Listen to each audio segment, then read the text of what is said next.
All right, so I'm going to teach you another what not to do in one of the scenario guides for the Final Fantasy XIV Tabletop RPG Standard Rulebook. So the first thing we're going to look at here is the guidance that we are given on cutscenes in Final Fantasy XIV Tabletop RPG.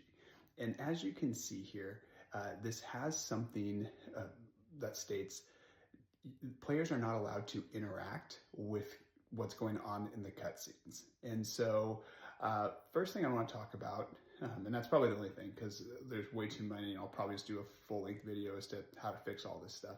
But basically, what's the point of telling a story and just having your character sit on the sidelines? When you play tabletop RPGs, it is your player's adventure.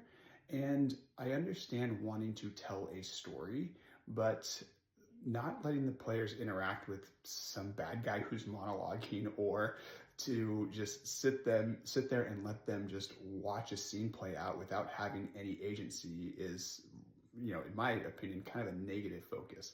Now, I'll tell you kind of a story. When I was running my last campaign, Shackles the Philosopher for Dungeons & Dragons 5th edition, I had this wizard that Scott played, and it was actually pretty hilarious because anytime my bad guy would monologue, he would just start with like 3 random words and be like, oh, well, that's cool, when Ray of Frost, and he'd yell Ray of Frost, and he'd just shoot Ray of Frost at my bad guy, and it would start combat, and it was pretty hilarious every single time.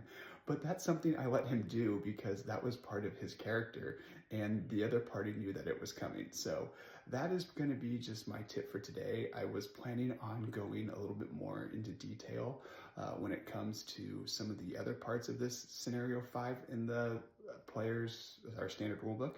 So we'll just kind of table that for maybe a longer form video on how to fix that. So hope everyone has a great day.